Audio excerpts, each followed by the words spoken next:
Frères et sœurs, la lettre de Saint Jacques que nous venons d'entendre en première lecture est pleine d'enseignements et nous pouvons en retenir 3. Premier enseignement, l'épreuve est un chemin de sanctification et de conversion. Plutôt que d'être dans la complainte et l'abandon, l'épreuve pour celui qui est en Dieu est une voie qui conduit à une plus grande proximité avec Dieu et à une redécouverte de sa présence à nos côtés. Dans l'épreuve, tout vacille et tout devient branlant. Nous sommes semblables au nouveau nageur qui ne parvient pas à toucher le fond de la piscine. Nous devons être sereins car le maître nageur est là avec sa pêche pour nous aider. Autrement dit, dans l'épreuve, Dieu marche avec nous. Il est là à nos côtés. Ne désespérons pas car sa fidélité est sans limite. Deuxième enseignement, la foi est la clé de l'exaucement de nos prières. Quand nous associons Dieu à nos projets et nous lui demandons son aide et son assistance, soyons convaincus que nous l'avons déjà reçu. Car le doute vient balayer la grâce que le Seigneur déploie pour nous et les nôtres. Troisième enseignement, l'humilité précède la gloire. Saint Jacques rappelle à sa communauté cette vérité fondamentale.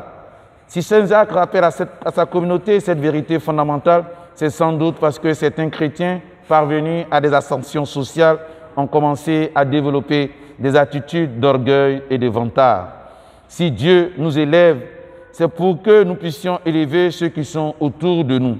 Soyons des sources de grâce pour les autres, puisque Dieu est source de notre grâce. Ce Dieu qui a fait de nous ce que nous sommes aujourd'hui s'appelle l'amour.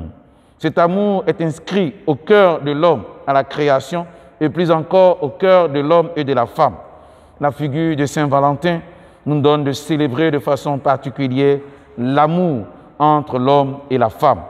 En ce 14 février, l'Église fait mémoire de Saint Cyril Méthode et Saint Cyril et Méthode, moines et évêques, tous deux frères et originaires de la Byzance, c'est-à-dire l'Orient, pour leur implication à l'œuvre d'inculturation.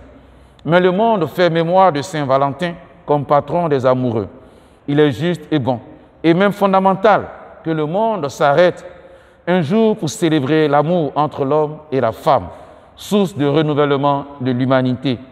Si Dieu a tiré la femme de l'homme, c'est pour que celui-ci ait une aide, une compagne et trouve son équilibre. Merci et bravo à la gente féminine pour votre précieuse présence, votre aide et votre épanouissement apportés à la gente masculine. En ce sens, vous méritez tous les cadeaux de ce jour. Parlant de signes dans l'Évangile de ce jour, que les beaux cadeaux de ce jour de Saint-Valentin soient la marque et l'expression de la gratitude infinie des hommes pour les femmes. Que le Seigneur Dieu, qui est la source de tout amour, renouvelle l'amour dans tous les foyers et surtout les foyers en difficulté.